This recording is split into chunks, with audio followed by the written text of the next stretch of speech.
perkenalkan, nama saya Juliana SE, nomor peserta 2015-0143-0633, guru bidang studi ekonomi di SMA Negeri 1 Perak Timur, Kabupaten Aceh Utara. Dan pada saat ini saya menjadi mahasiswi PPG dalam jabatan kategori 1 gelombang 2 di LPTK Universitas Shah Kuala, Banda Aceh. Pada hari ini, Senin 12 Juni 2023, saya akan melaksanakan uji kinerja atau UKIN praktek pembelajaran di kelas 2 dengan materi kebijakan moneter dan fiskal dengan pendekatan saintifik modal PBL.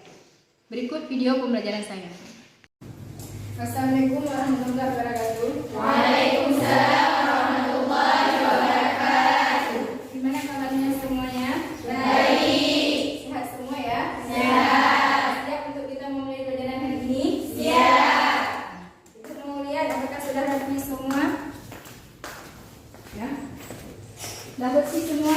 Sudah ya. Karena kebersihan itu sebagian daripada iman. Nah, jadi kita harus bersih biar kita mudah menyerap ilmu pengetahuan. Ya. Ibu mau lihat apakah kalian tetap semangat? Coba berdiri. Kita akan mengagungkan yel-yel kita. Siapa kalian? Siswa SMA Yes. Ya. Siapa kalian? SMA Yes. Siapa kalian? SMA 1 Perak Timur. Yes. Ya. Jadi seperti biasanya sebelum kita memulai pelajaran, kita selalu membacakan doa. Ya, kita selalu membacakan doa biar ilmu pengetahuan yang kita dapatkan itu lebih mudah kita terima dan lebih bermanfaat. Ya. Baca doa dipimpin oleh ketua kelas kita. Silakan ketua kelas. Untuk semuanya berdoa dimulai. Bismillahirrahmanirrahim. Alhamdulillahi Rabbil alamin. Ar-Rahmanirrahim. Maliki yaumiddin. Iyyaka na'budu wa iyyaka nasta'in. Ihdinas siratal mustaqim. Siratal ladzina an'amta 'alaihim ghairil maghdubi 'alaihim waladdallin. Amin. Bismillahirrahmanirrahim. Rabbi ishrah li sadri wa yassir li amri wahlul 'uqdatam min lisani yafqahu qawli. Bismillahirrahmanirrahim. Rabbi zidni ilman warzuqni fahman. Shadaqallahul azim. Terima kasih kepada ketua kelas kita yang sudah mengajarkan kita ini. Dan ketua, siapa yang tidak hadir ini? Khairunisa. Cuma satu orang? Kenapa tidak hadir? Sakit ya. Jadi kita doakan semoga si Khairunisanya cepat sembuh dan bisa mengikuti pelajaran seperti kita besoknya. Amin ya. Kemudian kompetensi dan tujuan pembelajaran kita hari ini adalah ya dengan menggunakan kita koordinator. Kita baca dulu. Ulang lagi. Ini juga. Itu dengan komentar. Jadi Kasih dasar dan tujuan pembelajaran kita hari ini adalah dengan menggunakan metode saintifik dengan modal pembelajaran PBL berbasis masalah. Nanti kita akan berdiskusi untuk menyelesaikan masalah. Jadi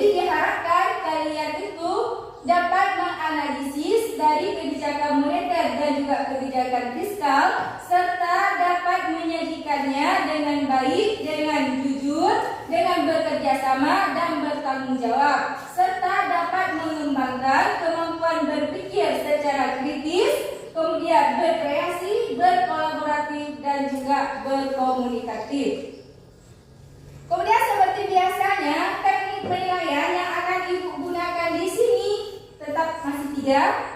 Ya, jadi penilaian nanti tetap 3, yaitu penilaian dari segi sikap, penilaian dari segi pengetahuan, dan penilaian dari segi keterampilan. Jadi pada saat nanti sikap, pada saat kalian kerja kelompok nanti akan timbul penilaian dari sikap. Bagaimana cara kalian bekerja sama dengan kawan, bertanggung jawab dalam menyelesaikan tugas kalian. Kemudian dalam hal pengetahuan nanti di akhir Ibu akan membagikan lembar tugas secara tertulis. Ya, nanti Ibu akan melihat materi yang sudah kita belajar hari ini seberapa mampu kalian. Ya, jadi KKM kita itu 80, jadi diusahakan kalau ada soal 5 berarti harus betul 4 buah. Ya. Kemudian yang ketiga adalah penilaian keterampilan. Penilaian keterampilan ini bagaimana nanti pada saat kalian bekerja kelompok itu menanggapi daripada pertanyaan kawan, ataupun pada saat kalian bertanya, penggunaan bahasa yang kalian gunakan itu harus sistematis. Ya, nanti 3 poin inilah yang akan Ibu nilai di hari ini. Kita semangat ya. Yang akan kita bahas hari ini apa kira-kira? Kebijakan moneter dan kebijakan fiskal. Kebijakan moneter dan kebijakan fiskal. Sedangkan materi sebelumnya inflasi ya. Jadi ada yang masih ingat apa itu inflasi dan berikan contoh? Siapa? Saya Bu. Silakan. Inflasi adalah suatu keadaan di mana harga naik secara terus-menerus dalam suatu periode tertentu. Contohnya, kami sekolah menggunakan sepeda motor. Pada saat isi bensin ternyata harga bensinnya sudah berbeda dengan kemarin. Ya, itu adalah inflasi dan contoh daripada inflasi yang sering kalian rasakan. Kemudian, penyebab inflasi beserta contoh. Ada yang bisa? Penyebab? Ya, silakan ya. Inflasi terjadi karena terlalu banyak uang yang beredar di masyarakat. Semakin banyak uang yang beredar di masyarakat, maka akan timbul semakin banyaknya kebutuhan. Sedangkan barang atau jasa yang tersedia di pasar tidak sebanding dengan permintaan. Akibatnya harga naik. Contohnya, seandainya kita punya uang Rp5.000 dengan Rp20.000, maka kebutuhan kita akan lebih banyak dengan uang Rp20.000 daripada Rp5.000. Ya, boleh ya. Kemudian satu lagi, kita akan mengaitkan antara kebijakan moneter dan fiskal yang kita belajar hari ini dengan inflasi minggu yang lalu. Siapa yang bisa? Saya Bu. Ya, silakan. Kebijakan hubungannya adalah inflasi bisa diatasi dengan 2 kebijakan tersebut. Kebijakan moneter, kebijakan pemerintah melalui bank sentral untuk mengatur jumlah uang beredar di masyarakat. Sedangkan kebijakan fiskal berhubungan dengan kebijakan dan pengeluaran pemerintah. Ya. Jadi 2 kebijakan ini bisa mengatasi yang namanya inflasi. Karena inflasi ini merupakan satu masalah yang harus diselesaikan oleh pemerintah. Coba diperhatikan tentang PPT kita hari ini, yaitu kebijakan moneter dan kebijakan fiskal ya. Per poin kita ini adalah materi kita hari ini.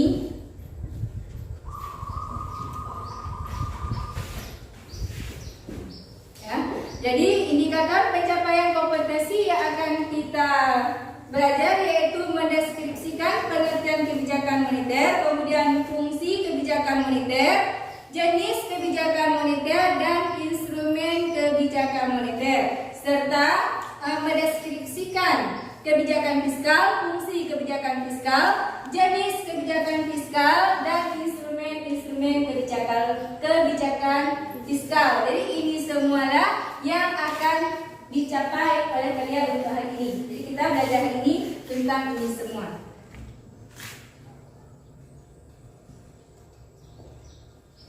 Sedangkan tujuan pembelajaran hari ini dengan menggunakan pendekatan saintifik, ya, model pembelajaran problem based learning, peserta didik ataupun kalian dapat menganalisis kebijakan moneter dan juga kebijakan fiskal serta menyajikannya dengan baik, ya kan? Kemudian dapat mengembangkan kemampuan berpikir secara kritis, kemudian berkolaboratif, berkomunikatif, dan juga berkreasi. Ya, ini adalah tujuan kita belajar hari ini.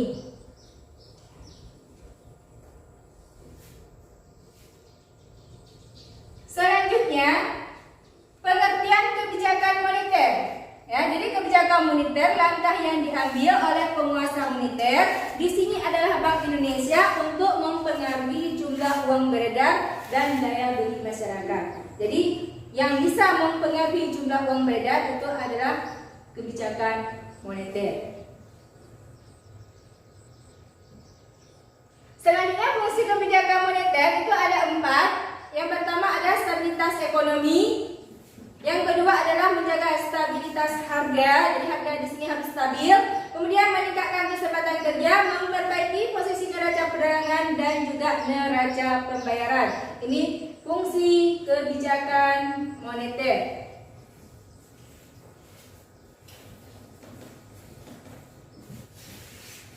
Sedangkan jenis kebijakan moneter ini ada 2 jenisnya. Ada time money policy atau kebijakan uang ketat, atau satu lagi ada easy money policy yaitu kebijakan uang longgar. Ya. Selanjutnya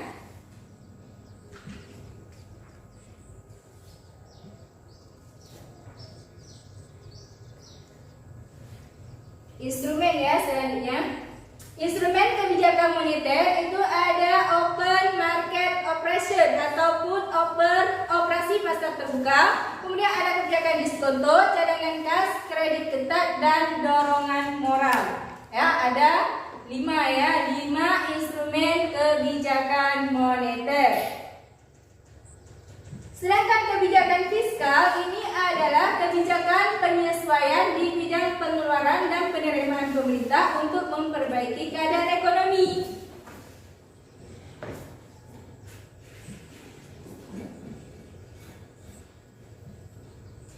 Nah, fungsi kebijakan fiskal itu ada 4. Yang pertama, memperbaiki keadaan perekonomian. Yang kedua, meningkatkan kesempatan kerja, menjaga stabilitas harga secara umum dan laju inflasi. Yang keempat, meningkatkan distribusi pendapatan nasional.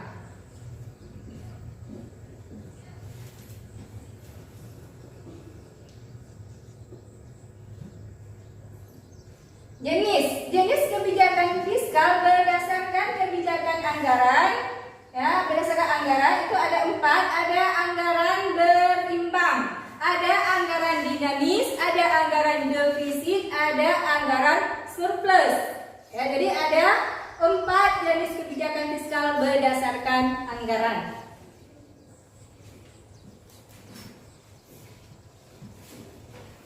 Selanjutnya instrumen kebijakan fiskal.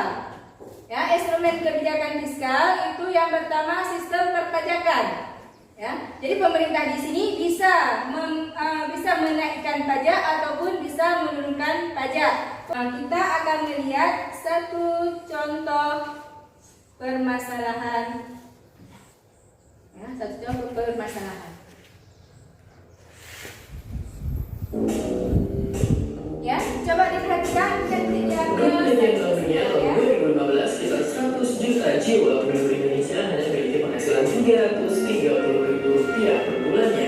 Banyak dari kita bertanya, seperti yang ditanyakan oleh Safina ini, kenapa negara kita tidak mencetak uang sebanyak-banyaknya saja untuk memberantas kemiskinan? Kenapa? Intinya kita tidak bisa mencetak uang sebanyak-banyaknya karena hal itu bisa mengakibatkan kenaikan harga barang dan penurunan dalam tanda kutip nilai uang itu sendiri, atau yang biasa disebut sebagai inflasi. Bagaimana hal itu dapat terjadi? Pendeknya, dalam suatu pasar banyaknya jumlah uang beredar dan jumlah barang dibutuhkan haruslah seimbang. Jika pemerintah mencetak terlalu banyak uang, kita juga akan memiliki lebih banyak uang dan tentunya membuat kemampuan membeli barang semakin tinggi. Akibatnya jumlah barang yang ingin kita beli berkurang dan harganya pun juga ikut menyesuaikan. Hal tersebut tidak mengubah apa-apa kecuali menurunkan dalam tanda kutip nilai uang itu sendiri, sehingga nilainya semakin lama semakin tidak berharga karena jumlahnya yang terlalu banyak. Demikian video permasalahan kita. Kira-kira ada yang bisa mendengar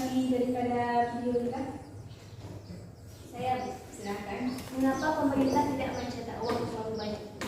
Ya, jadi ada yang bisa menjawab. Pertanyaan dari teman kita tadi adalah kenapa pemerintah tidak mencetak uang terlalu banyak? Siapa yang bisa jawab? Saya silakan. Karena kalau pemerintah mencetak uang lebih banyak maka akan terjadi inflasi.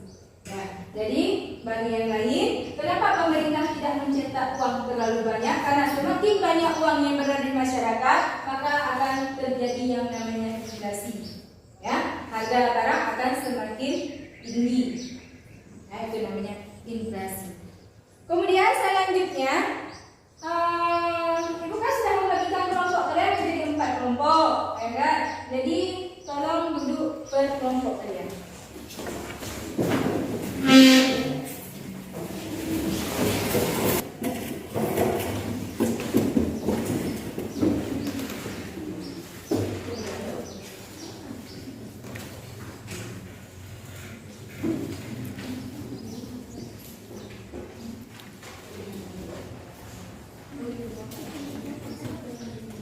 Ini LKPD yang sudah Ibu bagikan, tolong dikerjakan. Jadi tugas kalian di sini boleh Ibu pinjamkan. Nah, jadi tugas kalian di sini baca dulu skenario-nya. Setelah kalian membaca skenario-nya, kalian jawab pertanyaan daripada skenario tersebut. Ini masing-masing kelompok Ibu bagi tugasnya berbeda, tetapi materi poinnya 2, yaitu kebijakan moneter dan kebijakan fiskal. 2 kelompok mengerjakan studi kasus kebijakan moneter, 2 kelompok lagi studi kasus kebijakan fiskal, tetapi studi kasusnya berbeda-beda. Ya, yang kira-kira nanti mau ditanyakan boleh tanyakan sama Ibu. Sudah dapat semua kan? Sudah dapat. Buat di belakangnya saja ya. Jawabnya di belakangnya. Kalau muat di sebelah, buat di sebelah. Kalau muat buat di sebelah. Ya, waktu untuk mengerjakan LKPD itu adalah 15 menit. Ya, 15 menit waktunya. Setelah itu kalian presentasi ke depan. Ingat, Ibu di sini akan menilai bagaimana kerjasama kalian. Ya, kerjasamanya. Apakah kalian bertanggung jawab? Apakah dalam waktu 15 menit siap? Kalau nggak siap berarti tidak bertanggung jawab. Silakan dikerjakan. Ya, yang ada HP boleh buka HP, mencari jawabannya, ya, mencari literaturnya. Yang ada buku boleh buka buku. Bukalah literasi sebanyak-banyaknya, biar nanti jawaban kita itu lebih memuaskan. Ya. Ingat, Ibu ini langsung menilai ini. Ya, langsung menilai.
Siap ya 15 menit ya.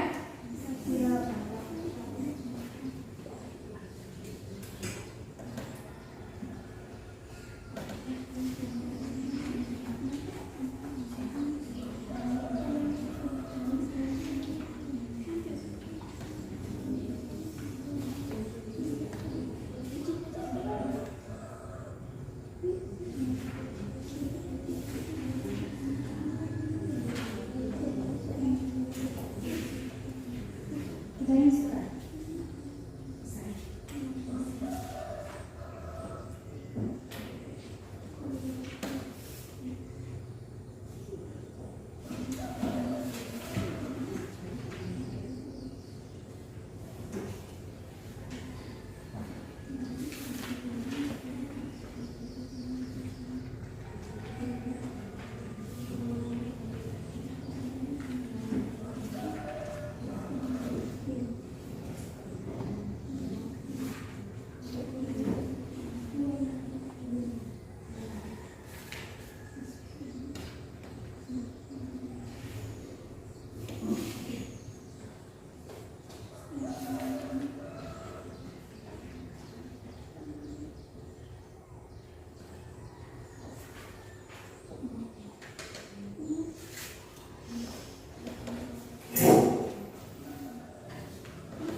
Ini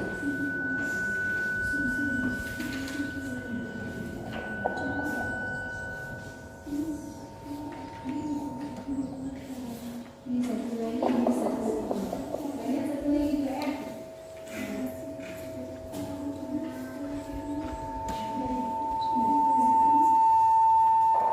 Mudah ya.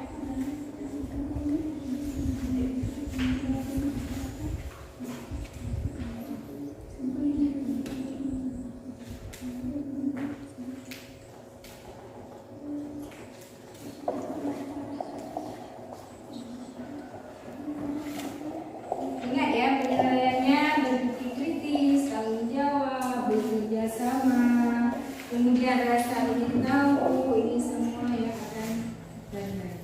Ibu rasa semua kelompok sudah siap. Berarti kita minta kelompok yang pertama, siap ya kelompok pertama ya. Kelompok pertama maju ke depan, sedangkan kelompok yang tidak presentasi menanggapi daripada hasil kerja daripada kelompok yang pertama.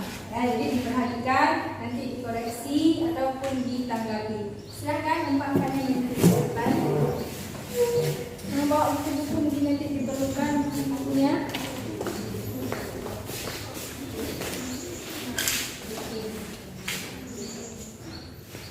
Assalamualaikum warahmatullahi wabarakatuh. Waalaikumsalam warahmatullahi wabarakatuh. Kami dari kelompok 1 ingin mempresentasikan hasil kerja kelompok kami mengenai materi kebijakan fiskal. Pertanyaannya, kebijakan fiskal seperti apa yang harus diterapkan negara B untuk mengatasi masalah tersebut? Jelaskan. Jawabannya, untuk mengatasi permasalahan di negara B dalam situasi permintaan agregat melebihi penawaran agregat, maka pemerintah dapat mengadopsi kebijakan kontraksioner fiskal. Kebijakan ini dilaksanakan dengan cara menaikkan pajak serta mengurangi keluarnya anggaran. Menurut pendapat kelompokmu, bagaimana seharusnya penerapan kebijakan pemerintah terkait aspek pajak untuk mengatasi masalah di atas? Jelaskan. Jawabannya, menurut pendapat kami, dalam kasus ini, pemerintah ingin mengurangi tingkat permintaan agregat, maka pemerintah bisa mengambil langkah dengan kebijakan fiskal. Kebijakan fiskal ini berkaitan dengan penerimaan dan pengeluaran dari anggaran pemerintah, di antaranya meningkatkan tarif pajak, mengurangi pengeluaran dari pemerintah, melakukan pinjaman. 3. Apakah pemerintah bisa menurunkan pengeluaran pemerintah untuk mengatasi masalah tersebut?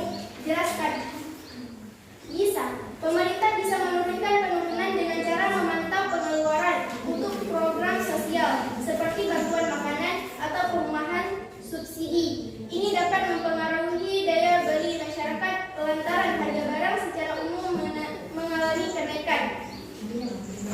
Kelompok 1 mengajukan pertanyaan dengan 3 sesi pertanyaan dari berbagai kelompok masing-masing. Dibuka satu session untuk satu session dulu ya. Dulu untuk masing-masing dari kelompok satu pertanyaan. Silahkan kelompok yang mana mau duluan? Silahkan. Saya dari kelompok 2 ingin memberi pertanyaan kepada kelompok 1, yaitu mengapa permintaan agregat dapat mempengaruhi inflasi? Jelaskan pendapat kalian. Baik, saya akan menjawab jawaban dari kelompok 2. Kondisi ekonomi mengalami excess demand. Jika permintaan agregat tubuh melebihi penawaran agregat, hal ini akan mendorong terjadinya peningkatan inflasi.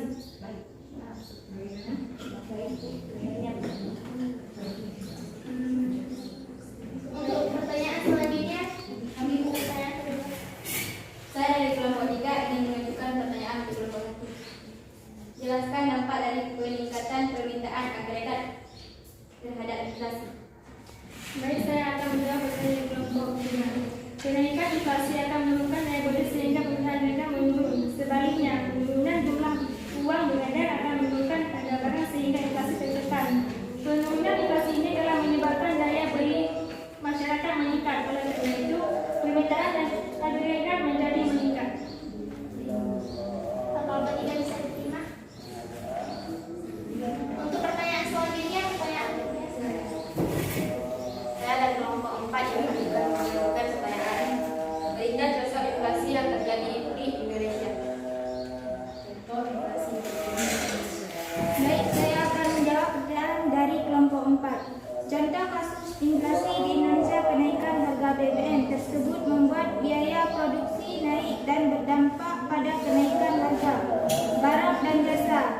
Yang dihasilkan selain itu terjadi juga kenaikan harga beberapa komoditas seperti bawang putih, cabai, dan daging ayam yang juga berkontribusi pada inflasi.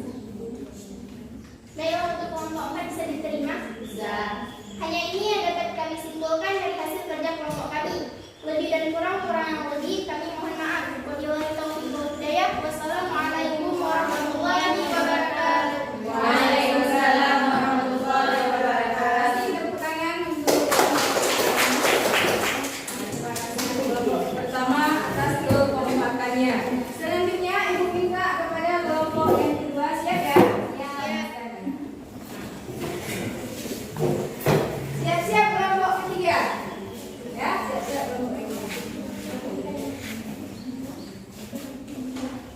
Assalamualaikum warahmatullahi wabarakatuh. Waalaikumsalam warahmatullahi wabarakatuh. Kami dari kelompok 2 ingin mempresentasikan hasil kerja kelompok kami. Berdasarkan materi yang telah kami pelajari tentang perekonomian yang lesu dan tingkat pengangguran yang tinggi. Untuk soal yang pertama, kebijakan fiskal seperti apa yang harus diterapkan negara A untuk mengatasi masalah tersebut? Jelaskan. Yaitu kebijakan fiskal yang diterapkan di negara A di antara dengan negara B, yaitu pengeluaran pemerintah dan menurunkan tarif pajak yang berkaitan dengan permasalahan tingkat pengangguran yang tinggi. Maka pada saat nilai pajak diturunkan, otomatis kegiatan industri akan bergerak lebih aktif lagi, sehingga perusahaan akan lebih berani untuk membuka lapangan pekerjaan agar kegiatan operasional dan berjalan lebih maksimal dan bisa merekrut tenaga kerja. Untuk soal yang nomor 2, menurut pendapat kelompokmu, bagaimana seharusnya penerapan kebijakan pemerintah terkait aspek pajak untuk mengatasi masalah di atas? Jelaskan. Yaitu keterkaitannya terkait dengan aspek pajak dalam mengatasi permasalahan perekonomian yang lesu, yaitu pemerintah harus memastikan konsumsi terus meningkat, belanja negara dan investasi juga tumbuh dengan sehat.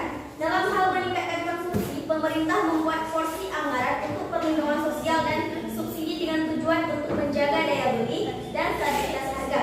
Sedangkan untuk meningkatkan investasi, pemerintah memastikan adanya anggaran untuk menjalankan pembangunan infrastruktur, sebab tidak ada yang mau berinvestasi jika infrastruktur belum memadai. Untuk soal yang nomor 3, apakah pemerintah harus meningkatkan pengeluaran untuk mengatasi masalah tersebut? Jelaskan.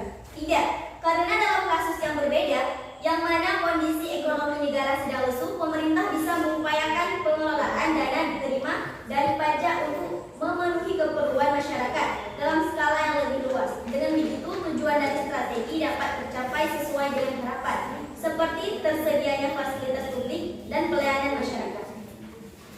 Baiklah, dari kelompok kami membuka satu sesi untuk 3 pertanyaan. Apakah ada yang ingin bertanya? Assalamualaikum warahmatullahi wabarakatuh. Saya dari kelompok 1 ingin mengajukan pertanyaan kepada kelompok 2. Pertanyaannya, bagaimana cara pemerintah untuk dapat mengaktivitaskan kebijakan fiskal sehingga dapat meningkatkan pertumbuhan ekonomi? Saya akan menjawab pertanyaan dari kelompok 1. Pemerintahan dapat menerapkan jenis kebijakan fiskal ini dengan cara meminimalisir pengeluaran dan menambah jumlah pemasukan. Cara yang biasa dilakukan untuk mendapat dan menambah jumlah pemasukan. Cara yang biasa dilakukan untuk mendapatkan kedua hal tersebut adalah dengan meningkatkan tarif pajak hingga kondisi ekonomi berada pada taraf yang lebih kondusif. Apakah bisa diterima? Bisa. Baiklah, pertanyaan selanjutnya. Assalamualaikum warahmatullahi wabarakatuh. Waalaikumsalam warahmatullahi wabarakatuh. Saya dari kelompok 4 ingin mengajukan pertanyaan. Bagaimana bentuk dari kebijakan fiskal pemerintah? Saya akan menjawab pertanyaan dari kelompok 4. Bentuk kebijakan fiskal yang disengaja adalah membuat perubahan pada pengeluaran pemerintah, membuat perubahan pada sistem pemungutan pajak, membuat perubahan secara serentak baik dalam pengelolaan pemerintah ataupun sistem pemungutan pajaknya. Jadi kalau ibu lihat tadi udah kompak semua ya, tiap kelompok itu kompak. Kemudian lihat ada bekerja samanya. Kemudian kalian juga disiplin bertawakal dalam menyiapkan tugas kalian. Ya. serta jawaban-jawaban yang sudah kalian jawab tadi itu sesuai dengan pedomannya. Jadi saya rasa sudah bagus sekali. Tetapi kira-kira ada yang mau mengambil kesimpulan karena materi kita di sini ada dua, ya, dari kerja kelompok kalian tadi. Studi kasusnya itu yaitu tentang kebijakan moneter dan kebijakan fiskal. Ada yang kira-kira mau mengambil? Ada Bu saya. Ya. Jadi dari hasil keempat kelompok tadi dapat kita ambil rangkumannya, yaitu kebijakan moneter, yaitu kebijakan pemerintah melalui bank sentral sebagai pemegang otoritas moneter untuk mengendalikan jumlah yang beredar dalam rangka mencapai kestabilan ekonomi. Sedangkan kebijakan fiskal, suatu kebijakan ekonomi yang dilakukan oleh pemerintah dalam pengelolaan keuangan negara. Ya, terima kasih buat teman kita yang sudah mengambil keputusan kesimpulan berdasarkan diskusi kita hari ini ataupun studi kasus. Silakan kalian kembali ke tempat masing-masing dan LKPD-nya dikumpulkan. Materi kita hari ini kan kebijakan fiskal dan kebijakan moneter. Ya, jadi kira-kira ada yang bisa mengambil kesimpulan dari materi kita hari ini? Saya Bu, yaitu kesimpulan yang dapat kita ambil hari ini, kebijakan moneter adalah keputusan yang diambil oleh pemerintah dalam negara yang menunjang aktivitas ekonomi melalui berbagai hal yang berkaitan dengan penetapan jumlah peredaran uang di masyarakat. Sedangkan kebijakan fiskal menitik beratkan pada pendapat negara dan sektor pajak dan pengeluaran pemerintah. Ya, terima kasih buat teman kita yang sudah mengambil kesimpulannya, di mana kebijakan moneter ini berhubungan dengan jumlah uang yang beredar. Jadi kebijakan moneter itu adalah kebijakan dalam hal peredaran uang di masyarakat. Sedangkan kalau kebijakan fiskal itu adalah kebijakan pemerintah dalam hal perpajakan ataupun pendapatan serta pengeluaran. Ya, jadi beda di sini antara kebijakan fiskal dengan kebijakan moneter. Tetapi yang perlu kita ingat bahwa dua-dua kebijakan tersebut tujuannya yaitu untuk mengatasi yang namanya inflasi. Ya. Kemudian selanjutnya Ibu memuliakan bagaimana belajar kita hari ini? Seru apalagi? Menyenangkan ya, tetap masih semangat. Ada saran untuk minggu ke depan bagaimana kita belajar minggu ke depan? Bu, enak belajar kelompok karena membuat kita aktif dan bekerja sama.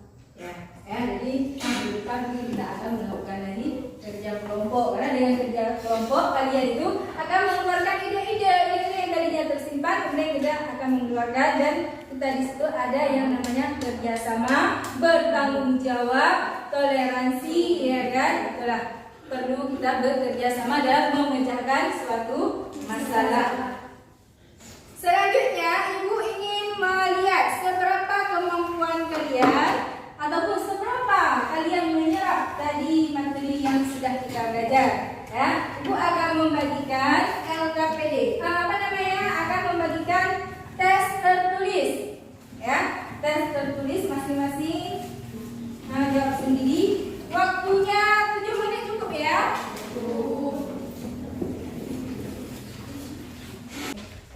Kalau sudah siap semua, boleh ditutup. Ya. Jangan lupa tulis namanya ya.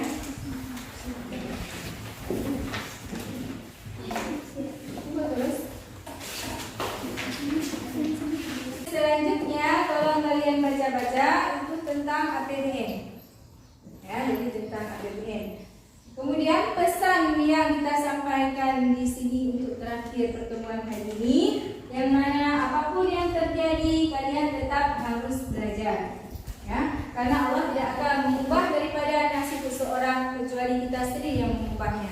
Ya, lihat Ibnu Hajar berapa puluh tahun menuntut ilmu, nggak bisa-bisa, tapi dengan keyakinan menuntut ilmunya sehingga memperoleh ilmu yang diinginkannya. Itu juga dengan kalian ya, apapun yang terjadi tetap harus menuntut ilmu ya, dari ayunan sampai ke keilmuan. Silakan dibacakan doa penutup untuk kita, Fatihah saja.